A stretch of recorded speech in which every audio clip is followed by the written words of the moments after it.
Welcome to the In My 30s podcast. My name is Emma White, and today we have a very special guest, a country artist in Nashville, Sheyna G, and her birthday is tomorrow. Amazing. Happy birthday. Thank you. How cool. So you're one of our first guests that's been celebrating a birthday at least in the same week and also in their 30s, because a lot of people are not in their 30s. Okay. But maybe you're like the most on-brand guest I've had. In my 30s. Yes. So you have a birthday tomorrow. Do you have any like big plans? Since most of my girlfriends in Nashville also have like alternative schedules, Yeah. we went out on Tuesday and kind of did a little Cinco de Mayo and birthday Oh, celebration. And very then fun. One of my other girlfriends that's in a band, her and I are going to go see a comedy show on my actual birthday How tomorrow. much fun. So, yeah. What show? I forgot the guy's name, but it's just Okay. show This won't be Zanies. out yet, so no one's going to stalk you. It'll But be a show at Zanies. And Fun. so I haven't been, and I used to go to comedy shows when I lived in California like all the time. They had like a little guest list of like, if we don't sell all the tickets, we just invite people. And Yeah. so I would go like almost weekly. And so I've lived in Nashville for 10 years and haven't been to Zanies yet. oh my gosh, I used to live right over there, and my friend would do stand up, so I went over there a bunch. Yeah. Wait, so your birthday is tomorrow. You're releasing a new EP?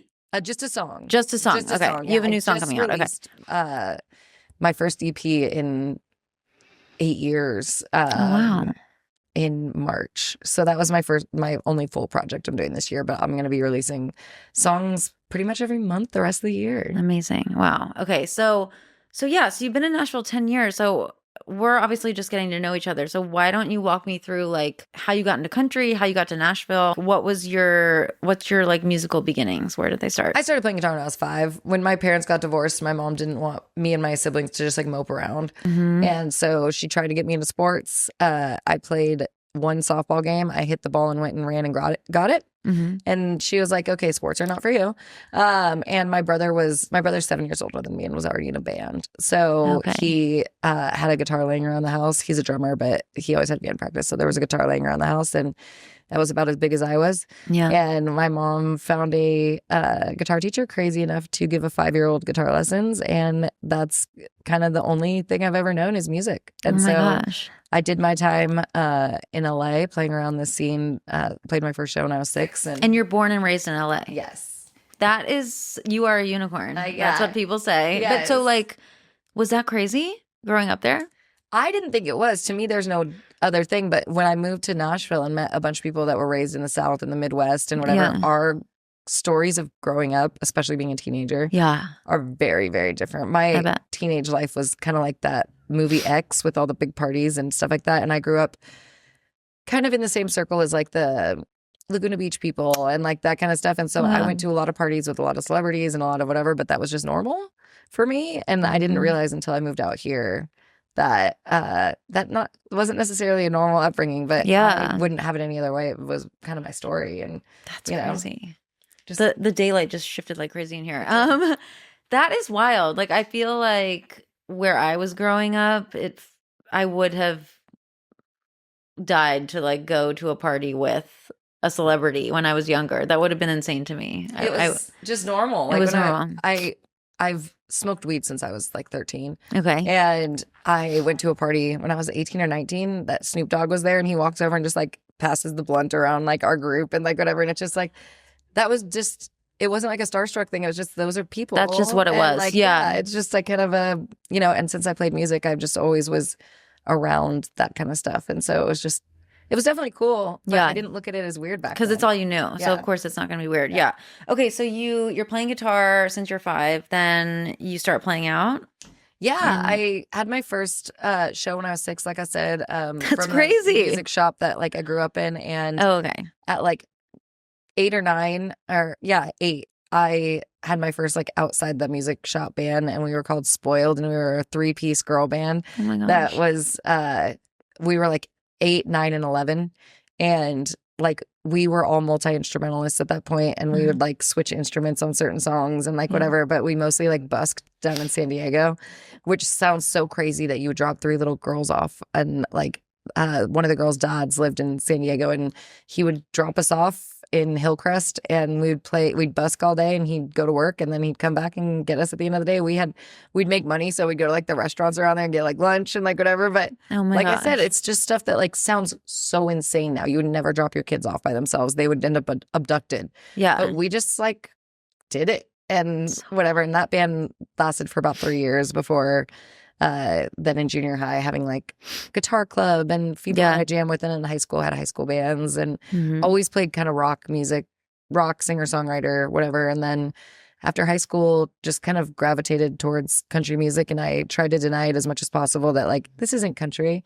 And I was the same way. Yeah, I like rejected it. yeah, I was like, it's not country. And then so many people started calling me country. I'm like, well, I guess I got to listen to country now. And did a deep dive of country when I was in my late teens, and kind of accepted that like just because Luke Bryan and Jason Aldean are what was on the radio doesn't mean that's all of country. Yeah. And there's such a variety. yes, and accepted that I was a country singer, and started coming to Nashville in my late teens, like after high school, and would come out here a few times a year for writing stuff. And finally in my mid-20s, you know, I was broke and didn't think I could do it. And my brother gave me $1,000 loan, and I had $300 to my name.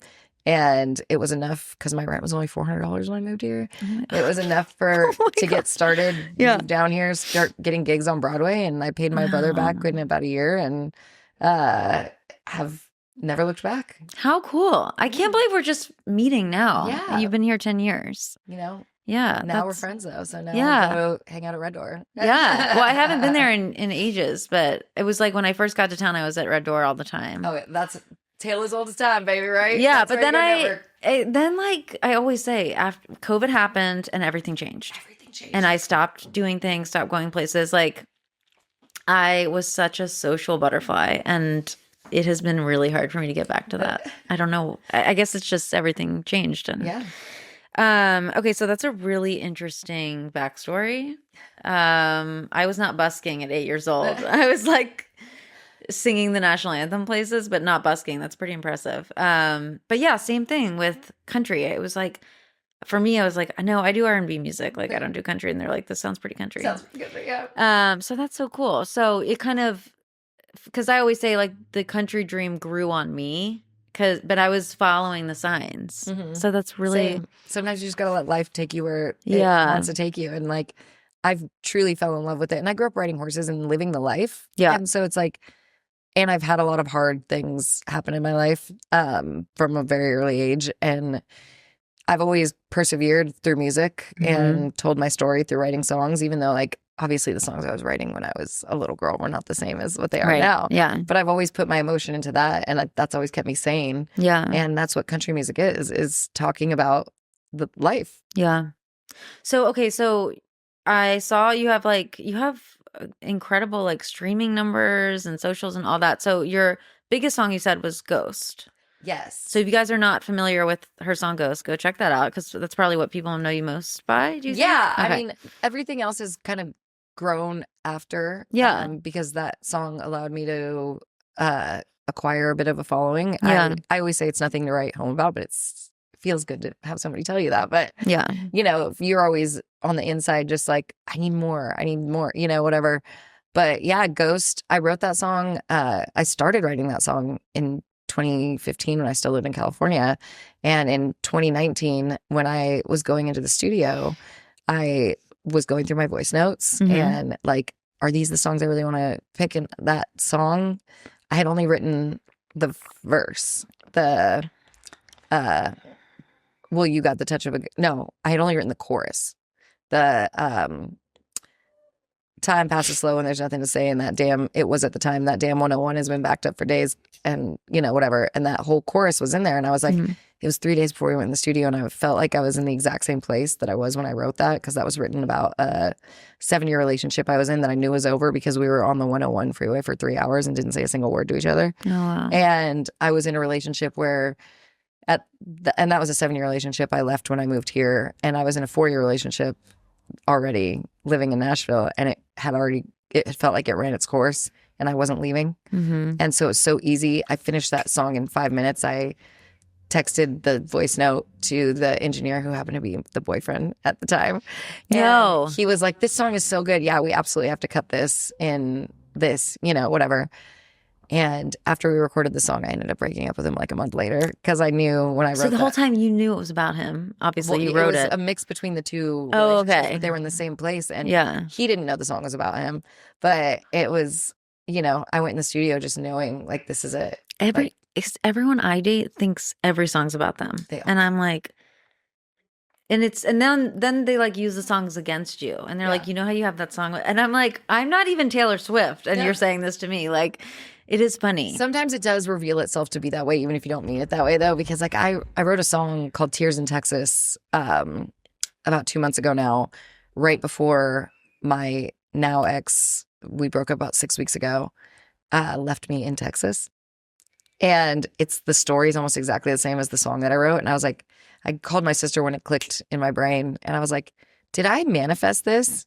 She's like, no, I think you just have foresight. And like, you don't listen to your foresight. And I'm like, maybe that is like kind of the, I don't know if that's real or not, but it feels really ironic that it happened right before, Well, I feel like you can also look at relationships through a bunch of lenses. Sometimes I go accidentally negative and I have to remind myself, don't manifest that. Like, you don't want to do that. Yes. And that's just your anxiety. But then sometimes, I mean, anything can go any way. Yeah. You can be like great with somebody and then things change. So, Yeah. So you do have a new song coming out called 17. Yes. And when does that come out? That comes out tomorrow on my birthday. Oh my gosh. I don't think this will be published by tomorrow on your birthday. It's okay. They'll know now. That Okay. it's So we'll out. edit this to say your new song 17 just came out. Okay, perfect. Everyone knows everything's recorded beforehand. Yeah. I wish my turnaround time was that quick. But yeah, so tell me about that song. What inspired that song? I wrote that song with Christy Huff, and she was about to actually get married. Okay. And I had this idea, in my dreams, you'll always be 17. And we had written it that way. Then when I went to go cut it, I was like, sounds a little too romantic. So it's, to me, you'll always be 17 now. And it's about a mother on their daughter's wedding day and the journey to get there. And although I'm not engaged and have no plans of getting married anytime soon, it was just so cool to be able to write a song from a mother's perspective because my mom is definitely the person I'm the closest with. And there's so many moments on a wedding day for a father and a daughter, but there's no dedicated moments to a mom and a daughter. And obviously the mom usually gets ready with you and there's a moment of the bride dress and all that stuff. But there's no moments to put the mom on, display when your mother has, if as a woman, like even as a man, your mother has had so much, and she literally pushed you out. Yeah. And, why does dad get all the credit? And where my dad left when I was 5 and, is not a great human, but so he probably won't be involved in much of the wedding stuff for me when that time comes. But my mom will be standing by me the whole time. And I wanted to give moms a moment for that. And it actually, Christy got married that year and her mom was sick with cancer and died before her wedding. And so it's so meaningful in so many ways of just like how important the relationship between a mother and daughter are. Yeah.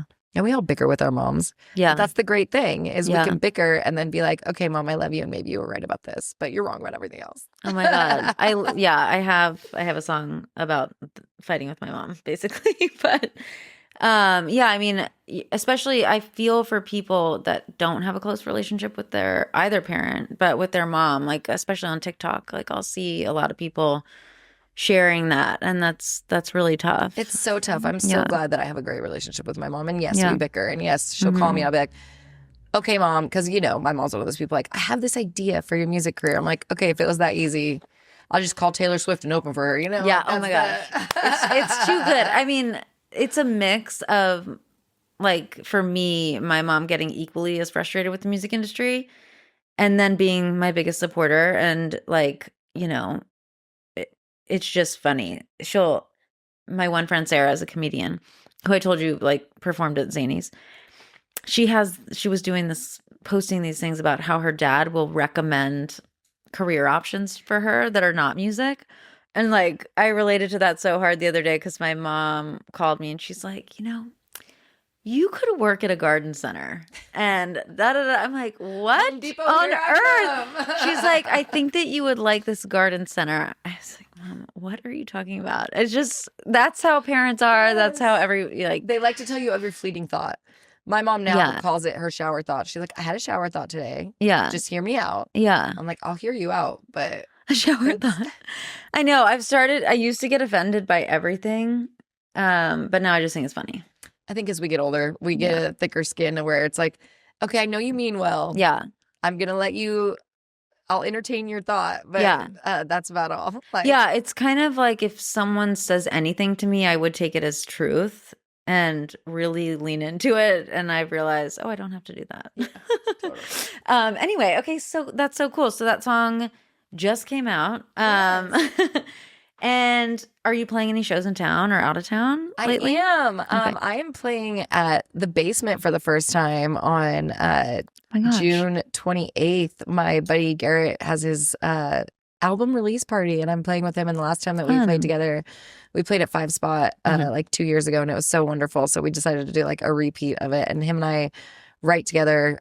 We wrote probably my favorite song I've ever written together, and I released that 2 years or not this past December, but the December before that. And it's just cool to have friends that you are friends with, you create art with, and we fit. We're two totally different kinds of music, but we fit on the same bill somehow. And I think that's what's also so great about country is like there's so many different little lanes of it, but it can all go together, you know? Yeah, there's a million sub-genres of the genre. And I don't really play in town very much. I mostly tour. Okay. And so I'll be playing in Switzerland in July. I'll be doing a show in Ohio in July. I'll be doing a whole 6-week European tour in September and Amazing. October. Okay, wait. So tell me about that. So how are you booking gigs in Europe and Switzerland and everywhere? I credit everything to social media. People that are just like, I love playing music, but I hate social media. It's like, well, so do I, but it's afforded me my whole life and it changed my life. That That's song incredible. post that we touched on earlier.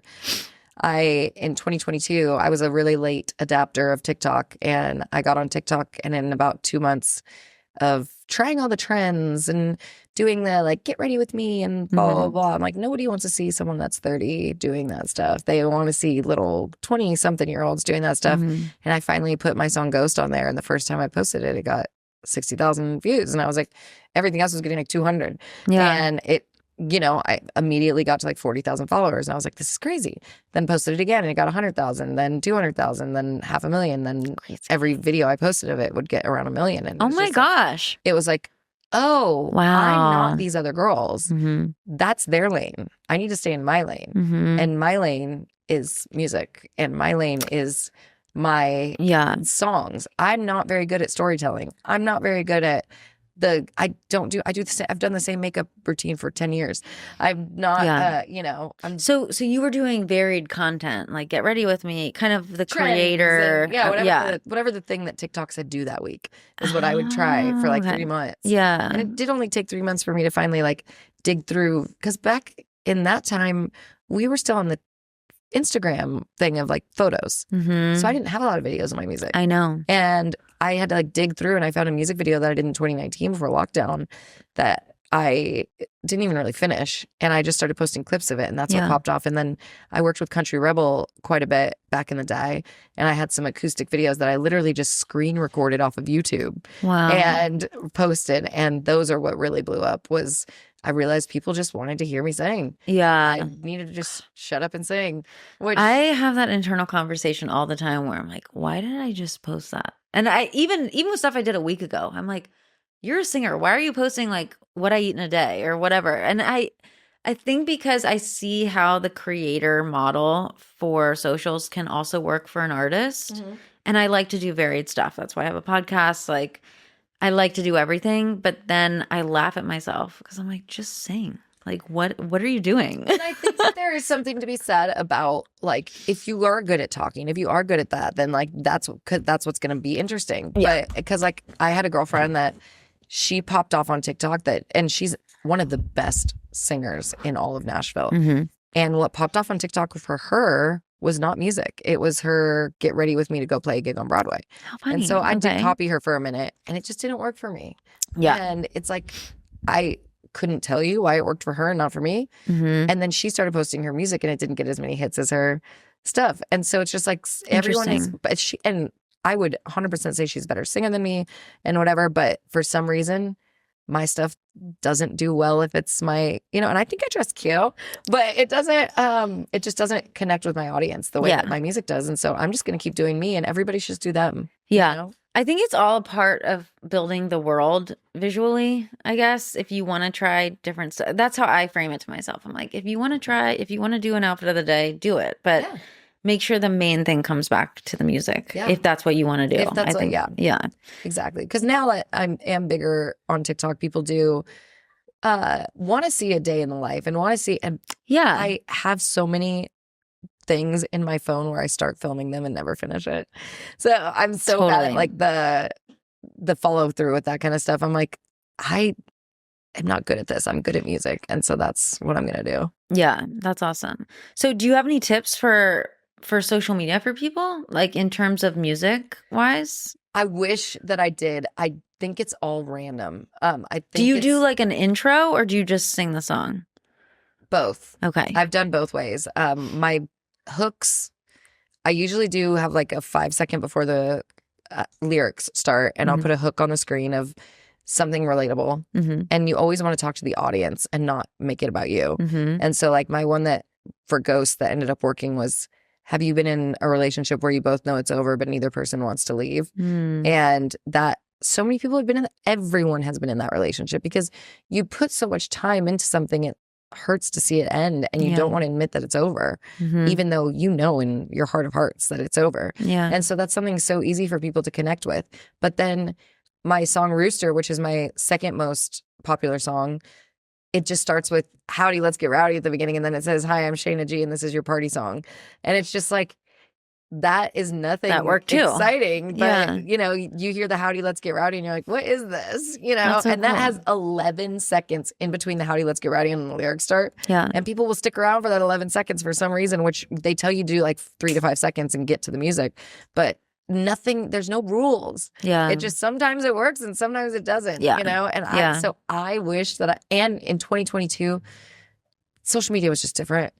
TikTok was still pushing people into the algorithm. I will say, even with my own page, where I used to grow about 10,000 a week, now it's like 1,000 every 2 weeks. And so the growth is not the same. The growth is just not, and I'm happy to just still be growing, but you're not going to have those viral moments unless you have something that's like, oh my God, at this point, I struggle to get a video hit 100,000 nowadays, where that used to be at least once a week, if not a million once a week. It is different. Now Meta is pushing more. And so I never had very much success on Instagram and Facebook. And in the last 3 months, I've gained over 50,000 Facebook followers. Oh, and Facebook, I'm not doing anything different. What about Instagram? Because I just lose people on Instagram. So I just saw a post right while we were getting. I've seen it for like 3 days that people are like, I just lost 200 Instagram really? followers. I don't know what happened. And I did go to my following and I did lose 200 too. I lost 300. I think they're clearing out the bots. Oh. And it's not even like bots. Like,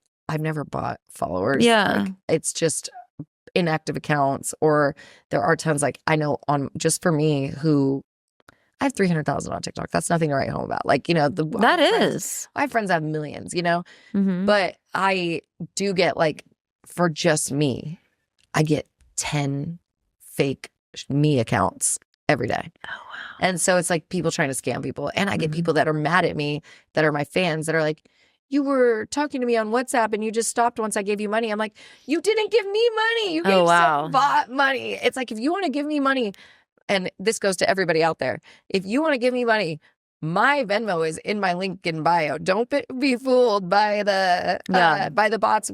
There's been scams for 20, 30 years. We know not to send money to strangers on the internet. Well, I kept getting banned on TikTok because TikTok thought that I was impersonating someone named Emma White, and I finally just got verified, and I'm hoping that helps. You would think. I've had my stuff flagged because it's unoriginal account music or unoriginal content, and I'm like, it's my song, it's my face.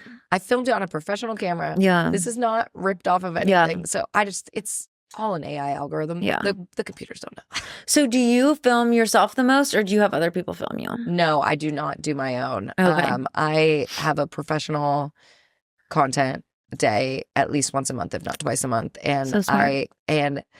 I do know this, the algorithm on all of the things rewards you if you film with a professional camera. Yeah. And like I said, that the rules are not hard and fast because you see videos pop off of people just on their phone doing, this. Yeah. So rules are not hard and fast. But for me, quality content goes a long way. Yeah. And I've just learned that because I tried to have a girl that would just follow me with a cell phone for about a year, and my numbers just did not do the same as when I have someone film with a professional camera and I edit and put the lyrics and do all. I do all the editing, but she does all the filming, and it's just night and day how different the interactions are for me. Yeah. And no, I think that's true, especially for Instagram. I'm shocked with what I can get away with on TikTok, but for Instagram, I just think that more polished look it helps you in the long run. And just think about ourselves because you have to look at it from the, I don't want to say consumer, but from the fan, the listener. Yeah. From the person that's consuming the content. When you're scrolling and you just see, something filmed on you're going to keep scrolling, but if you see something fresh and you're like, what's this? Yeah. And you might not do it consciously, but your eye is attracted to the clean, crisp video. And we all like to look at something that's aesthetically pleasing. Totally. Yeah. It's just another avenue of creativity. Yeah. You're inspiring me right now. Thanks for the tips. It costs money to do it, but I just think if the return is there, it's worth it. And you're 100%. not probably going to make that money back, but if you can make it in fans, totally. It's, you got to decide where it's worth putting money in your career because it takes money to make money, baby. I love that. Yeah. There was a time where I was spending so much on each individual shoot that it just felt like, how the heck could I keep doing this? And I make content all day long. I have all these cameras, but people are like, well, why can't you figure it out? I'm like, I can't film myself walking down the street. I mean, maybe there will be robots at some point that can. Right. But I have what is it called? One of the drone things, and I haven't even taken it out of the box because I'm like, it would be easy if I could just remote and film myself. But I know, just holding the, But that's just next level of DIY. Yeah. Yes. Well, it's so impressive what you've accomplished and built yourself. So do you have a label or are you totally indie? I am totally indie. And her publicist reached out to me. Yes. Which was exciting to me because I'm like, that's the first publicist that's reached out to me to be on here. So thank you. Yeah. Carissa and Trevor. Carissa and Trevor. And Natalie. But that's cool too that you have publicity and you're doing it yourself. I'm doing it all myself. Yeah. That Perk is my only team member. And you're a content person, I guess. Yeah. And Oceana, if anyone go get content from her, I've already referred 5 people. Oh my gosh, I'll check her out. Yeah. She's amazing. That's so cool. I love that. You're kind of my aspiration, to be able to have a couple people that I can hire, Yeah. And it's just we can do it ourselves. Yeah. And once you have built it, that's when the labels come knocking, and then it's do I really even need a label? I don't know. I know. I'm very into owning it. I love that. Yeah. I love it. If I had a label when Ghost popped off, they would have gotten all the stuff and I would have had to give them the 10% for each show and whatever. But I've been doing it myself and it's all worked so far. Yeah. Not to say I wouldn't take a label deal. I'll take a label deal if there's By the way, she'll take a label. If there's a number out there that fits, that it makes sense. Yeah. Yeah. I love that. Yeah. So cool. I just saw Parker McCullum, a clip of him. The $1 million The $1 million thing. Yeah. Are they feeding us the same stuff? They are. We're in Nashville. They're going to give us all the country That's so weird. I mean, that's weird that we would see the same thing. I saw it yesterday and it was just oh my God. They knew we were hanging out. Yeah. He was saying that someone offered him $1 million to not sign with Universal and he turned them down. Yeah. So I don't know what I would do. Honestly, I had a situation where someone offered me quite a significant amount of money and I turned it down. And my dad was like, I called him. I'm like, I'm crazy. And he's like, you are. Like, what are you doing? But I didn't feel comfortable with it. I did take an investor in 2022. Mm-hmm. And that's why I ended up posting on TikTok, because they were pushing me to post so that we would have some marketing. Mm-hmm. And so that was great, because that it pushed me in a direction I would not have gone. Mm-hmm. But also musically, it pushed me in a direction I would not have gone. And I don't regret it, because I don't regret anything. And I know I have fans that those are some of their favorite songs. Yeah. But everyone looks at me and they're like, you're a rock singer. And so that project definitely leans way more rock than I was comfortable with. But at the time, I felt so burnt out, and I felt like I wasn't making the right decisions. Even though if I would have stayed in my lane, I don't know if I would have been further at this point, because everything that was popping off was perfectly country, and this went really rock. And so the music didn't really move the needle in any way, but it did push me to step outside of my comfort zone and post on social media. So did the investor have something to do with the rock vibe? They had seen me first perform on Broadway. Okay. And I definitely put on a really big rock show Yeah. on Broadway. Not to say I don't play country down there, but it does get to a point where it's mostly rock, and it does get the crowd super into it and whatever. And I had this batch of songs that would work Mm-hmm. as rock. And you can always weave that in. Like, And that's what yeah. makes country great, is you can weave different stuff and in. it is part of my past. I was always in rock bands growing up Yeah. and whatever. And so I felt like it was still being authentic to me. It just wasn't what I was doing at the time. Yeah. And so I was like, maybe I'm wrong. And maybe I haven't had the big moment that I should have, because I should be doing rock. Mm-hmm. And so that wasn't supposed to be an EP. We actually messed up a little bit. We were doing like a waterfall release, and I didn't understand what a waterfall release was at the time. So I have an EP called Angela, which I never would have like named an EP Angela, because that was the last song that came out. But That's it was kinda just cool. before, it worked out so funny. And that song I had written by myself about the first guy that really broke my heart. Okay. And the reason we called it Angela is because it was supposed to be, I wanted to say you stupid fuck, and that wouldn't be eloquent. So I changed the name to Angela, and it was great, because there's people on the internet that are like, if this song's about a boy, why is it Angela? It's like, it's creative liberties. I kind my of love that. friend. That makes it more fun. Yeah. Yeah, I think like back to the investor thing, I think you don't realize, no matter what your deal says, if someone gives you money, there's always strings attached. It doesn't matter. Like, Yeah.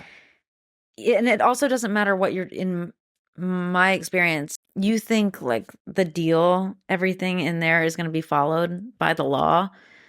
But at the end of the day, the person that controls the money has the control. Yeah, I was very lucky, and he didn't force me to do anything. He just said what he wanted. Yeah. And I listened. Yeah. So I could have pushed back, and I could have been like, and I thought that's what I wanted at the time. Well, and I think sometimes if things aren't working exactly how you want, it's like you're like, okay, I'll take some feedback. I'll do something different. Exactly. Yeah. And that's not a bad thing, because then you try it and then you move on. That's exactly what the next project that I did. I was just like, okay, did that. Yeah. I'm a fail fast person. Yeah. I don't know if where it's just like, okay, I did this. I did it wrong. I'm not going to linger in it. Mm-hmm. I'm just going to go back onto the track that I'm going to, continue doing. So after that, I just told myself, I am going to have my hands fully into every creative project that I do from here on out. Yeah. And I ended up producing like my last EP fully myself, and I wrote every single song. Okay, so I wanted to talk about this. Yeah. So that's incredible, first of all. So are you like, how did you do this? How did you learn all of this? And like, just like walk me through that. When I say produce, I did not push the buttons. I had an engineer. Okay. So I had an engineer, and I got with the engineer, Mhm. and we just worked on the songs, and I knew exactly what I wanted. I knew what I wanted to hear. Yep. I knew, because I had worked with a quote unquote producer on the last 7 songs that I had released the 2 years before, just throughout, how you just release every 6 to 8 weeks or whatever. And I felt like he was an engineer and not a producer. I was just like, I cannot engineer. Mhm. I've tried to learn. Yeah. Pushing the buttons frustrates me. Yeah. And so I was like, I'm just going to hire an engineer, Mm-hmm. and I'm going to tell them exactly what I want. I love that. And since the songs were written by me, there was no input. There was no person saying like, oh, you should do this. You should do this. You should do this. So I just did what I felt was right in my heart. And these songs are such a representation of my brain. Mhm. So it's just like, it felt natural. Yeah. Yeah. I think sometimes, I mean, sometimes you do wonder when you're working with producers, you're like, wait, was that an engineer or was that a producer? And sometimes the producer, it's like, this song would not be here without this producer. Yes. And it's, credit, I think give credit where it's due. Very small percentage of producers are actually producers in this town. Interesting. That's just my opinion working with a lot of people. Yeah. And it's like, I've never worked with a producer that's brought my music from where I have it to another level. And I would love to work with a producer that has that creative input. Mhm. But mostly every producer that I've worked with Mhm. has just recorded what I said to record. And it's Mhm. like, those were all my ideas, Yeah. Like there are certain songs that I work with the husband and wife team at Studio 45B a lot. Mm. And there are certain songs that Grady has definitely elevated. And I was like, I would never have thought of that. Grady Saxon? No, Grady Smith. It's funny. They're the same and they moved here at the same time. And Oh, there's the funny. two, Okay, yeah. But he plays every instrument on the projects. Mhm. He plays drums, bass, guitar, Mhm. piano, like everything. And there are things that I'm like, I wouldn't have thought of that. But I knew for this project, Yeah. I specifically knew exactly what I wanted. I didn't really want input Yeah. on it. There was one song that he did get co-producer credit on because I brought in two different demos that sounded very, very different from each other. Mhm. And I had really been staunch on like wanting to lean one way or another. And he's like, no, like we need to combine these Yeah. two ideas. And like you can hear it in the song. It's Yeah. very much like traditional country, little hits of like rock where it Yeah. just like gets heavier. Yeah, I think sometimes working with producers and even co-writers that they're going to bring something huge that changes it for the better. And I always try to finish things by myself and I'm like, no, you need somebody. Like this does not, you're not cutting it. Like your lyrics suck. Like I had that with a song yesterday. I'm like, God, I want to finish this by myself. But like your lyrics suck. And you get in your own brain where Yeah. you've listened to it so many times you can't think of it any other way. yeah. Bringing another person into the room change. It's like, Yeah. oh, aha. Yeah. That was the thing it was missing. Yeah. That's something I think is so unique to Nashville. Yeah. That like other places in the world, now people are starting to co-write in LA and whatever. But like when I lived in LA, it was just you write with yourself or your band, Yeah. But it's so unique to Nashville of just like collaboration. Yes. And you do need that. Like I've been in writes where I'm like, I would have never thought of that line. 100%. And it's like, but that's the right line. Or someone's just spitting stuff out and it's not great, but it gets you to the line where you're like, oh, I wouldn't have even gone there with that word. Totally. And it's just like, just having other energies in the room is Because your brain is going in the same direction most of the time, and someone else is totally in a different direction. And so it's because I always try to push myself to finish it yourself, and then I'm like, oh God, just ask somebody for I help. love co-writing so much. Yeah. It's so I do it as much as I can because it's just like Yeah.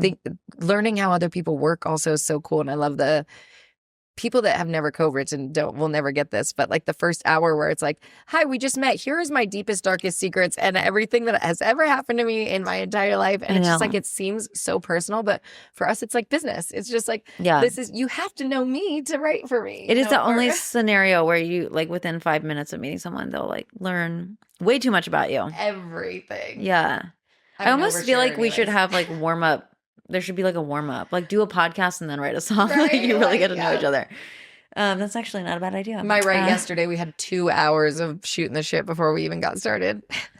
And that happens. Oh yeah. I feel like that's very normal. It is.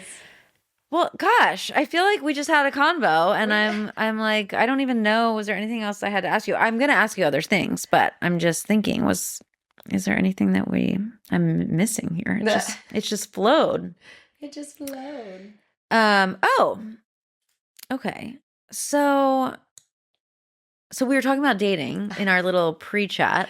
Yes. Dating in your 30s. We're basically the same age. Yes. Don't tell anybody. Don't tell anyone. 24. Really? Yes. Oh, so should we not tell people? No, it's fine. Okay. No one knows my actual age, and I like it that way. Okay, but if they watch this podcast, no, I'm in my 30s. It's fine. Okay. You can tell by looking at me. Come on, like when I go out, people are always trying to be flattering and be like, "I would have never guessed over 26." Blah blah. I'm like, oh, I take it, and I'm like, tell me whatever you want, Tell me and I'm whatever gonna you believe you. I'm just card me. I Thank love the it. Lord for Botox.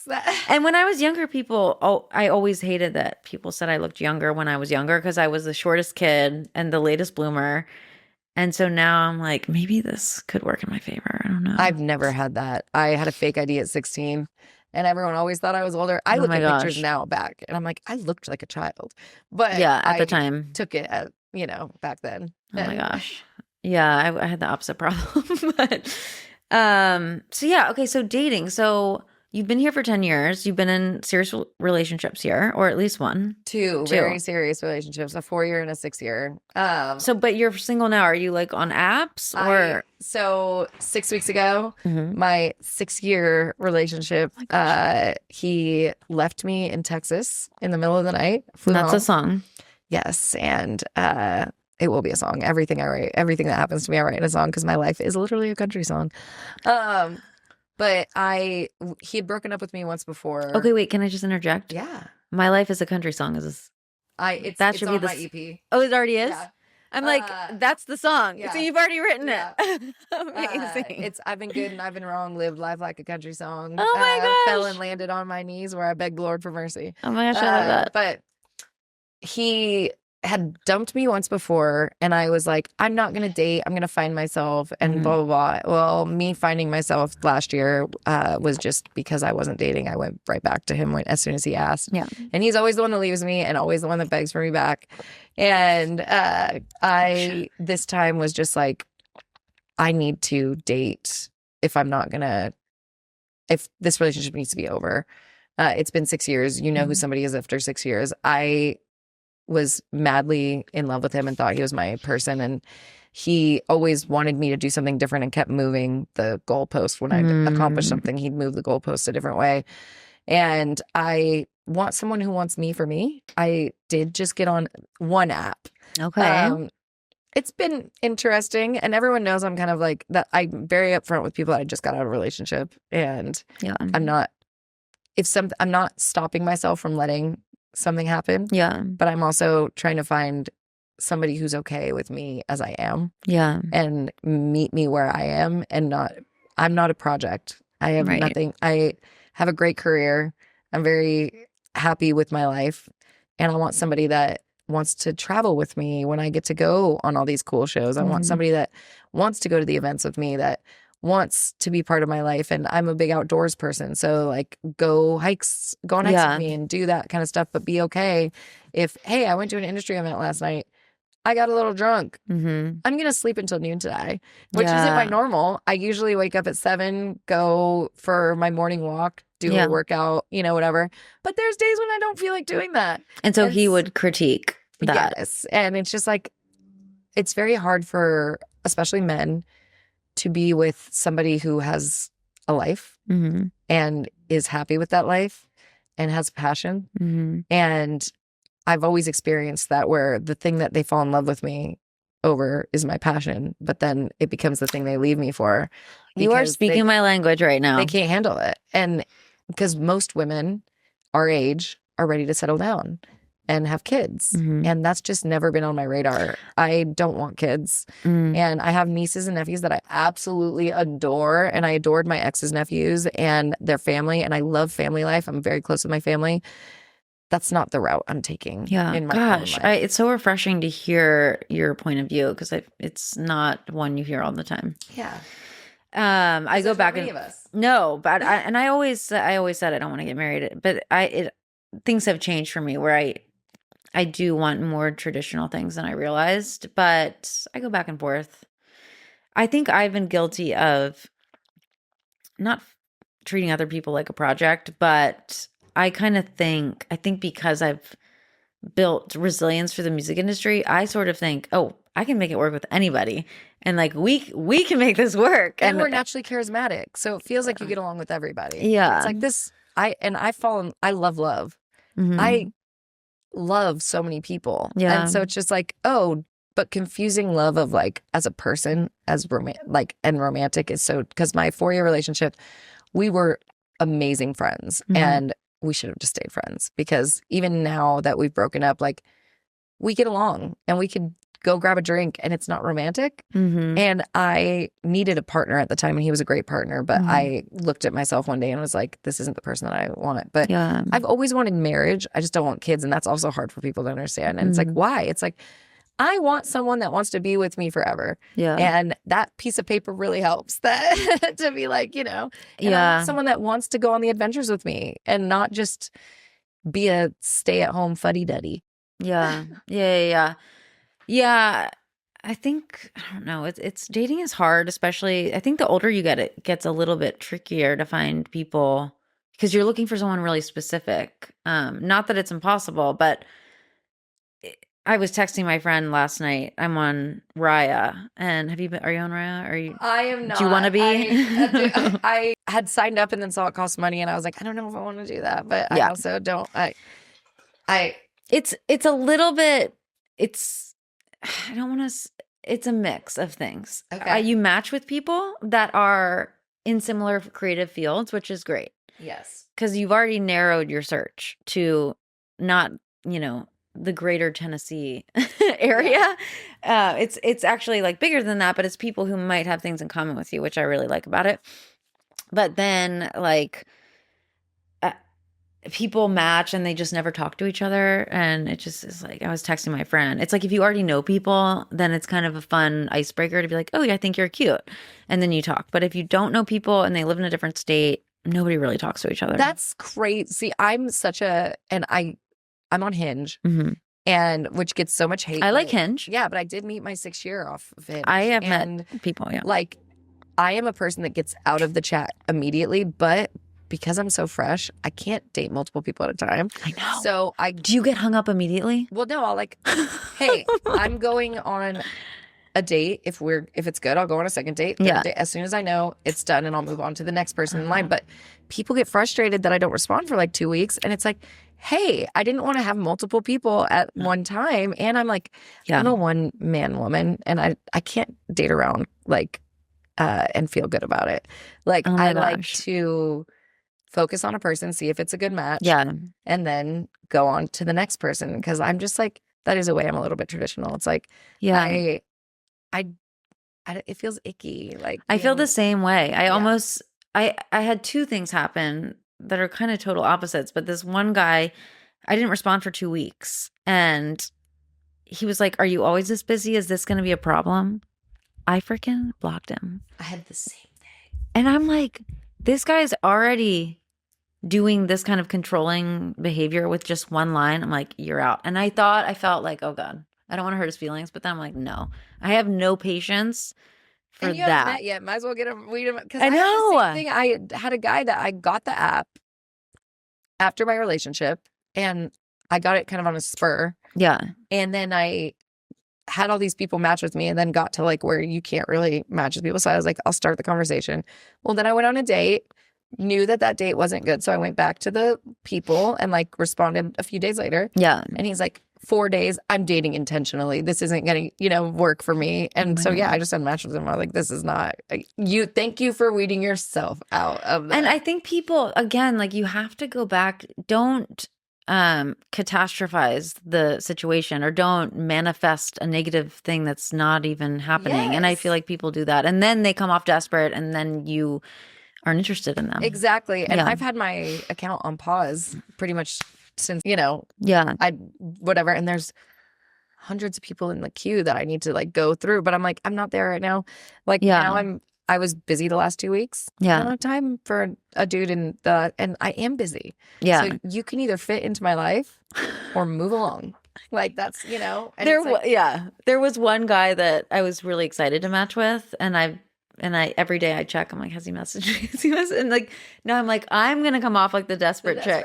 But so anyway, he still hasn't responded. We could check right now. But it's very interesting dating, especially at this age too, where it's like, you do look in the middle. And so when I go out in the wild, a lot of people in their 20s hitting on me, and I'm just like, I'm a little bit too old for you. And they're like, no, it's fine. Yeah. It's, whatever. And so the young men have been a little bit more fun, honestly. Oh my gosh. See, I feel like their mother. And so I'm like, I did until I dated one, and I was like, okay, this isn't, and they get you flowers and Aw. open the door and do all the traditional things because they feel like they need to impress you because you're, And they're not set in their ways yet. Yes. And everyone in their 30s, like especially late 30s, has kids from a previous relationship, has a divorce under their belt, has, and That's true. I don't have those things.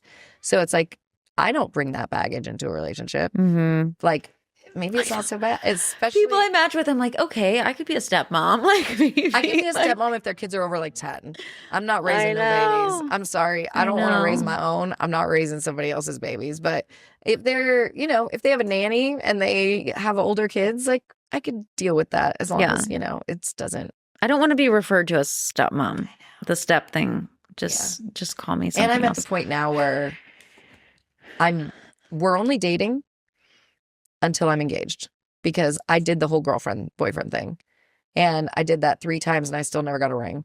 And Wait, so because I have discussed strategy with my sister, she's not interested in, like, I'm so hung up on like who's my husband and where is he, but she's like, some girls, they have a strategy and they go in knowing how to play this game, and I'm like, I'm not one of those girls. Like, I don't play games for sure. Not a game, but like you're saying, like you've learned. This is my first time that I've really looked in the mirror and been like, I just dated a man who promised marriage for 6 years and kept moving the goalpost.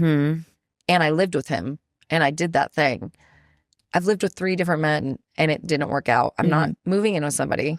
I'm not calling. We're exclusive now. Like within a year. Yeah. If you want to marry someone or not. Yeah. If we are dating for that time and you don't want to marry me, let me move on. Yeah. Like, because I will find somebody that will want to marry me. Right. And it's not going to be through, this is my girlfriend. This is my, that's high school shit. Yeah. I'm not in high school.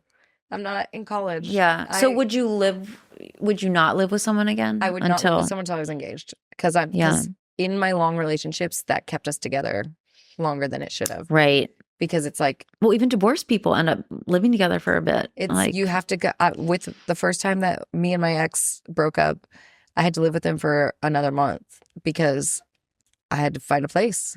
And he was cool with it. We were both very amicable and we just acted normal for that month. Yeah. And then moved out. But it's just like, no, I love my place downtown. I love my high-rise building that I live in that I look over. I don't need a man for that. Yeah. It's like once we are engaged, we will have, and that's the trial period. Yeah. It's when we're engaged and there's an intention of marriage and there's an intention of cohabitating. And if we move in but I would say after a year, you've had enough sleepovers, you know how somebody lives. Yeah. I don't need to test it out. Yeah. I always tell this guy that I keep kind of circling back to in my life. I'm like, what's going on here? But I always tell him, I'm like, I'm just going to move in across the street and we can like decide. Yeah. I think a duplex situation for a husband and wife might be a good idea though. You guys can still have sleepovers, but still like, I love pink and I love girly and I love, whoever's going to sleep next to me, it's like, you either need to be still and completely silent or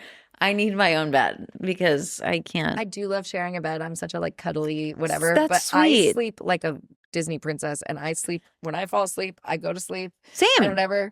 And Same. whatever. And if somebody snores, if somebody, it's like, okay. And I've been lucky that all the people that I've cohabitated with have been very good sleepers. So I feel like every man snores though. No? No. The 3 that I've been with don't. Wow. So I need your luck. Don't. Yeah. Yeah, I've definitely had some snoring issues. Not me, but other people snoring, and I'm like, I'm always like, just stop snoring, like all night long. My sister says that about her husband, and she kicks him into the guest room a lot because I kick myself in the guest room. I'm like, I'll go. It's fine. It's fine. Yeah, we cuddled. Now I'm gonna go sleep in another room. Yeah, and then they get upset. I'm like, why are you upset? You're waking me up. Personal. It's I need, and I am a girl that needs my beauty sleep for sure. Like I went out on Tuesday night and I barely slept because we tied one on for my birthday, but then last night I made up for it and I slept 11 and a half Amazing. hours. I got good sleep too. Wait, so okay, you have a song called King Size Bed. King Size Bed. So are you a king size bed person? My bed at my apartment is a queen, but if I move in with a man, we're getting a king size. Yeah, that's a We have to have big all rule. of our dogs in the bed. Everyone has to fit. So I want it. Yeah. Okay, amazing. Well, I think that's it for us. Is there anything else that you want to get to, or did we get everything? No, it's all great. Okay, amazing. Well, thanks for being here. Thank you so much. That was so fun. I feel like I made a new friend. Yes, we are. Yes, we have to go out. In my 30s,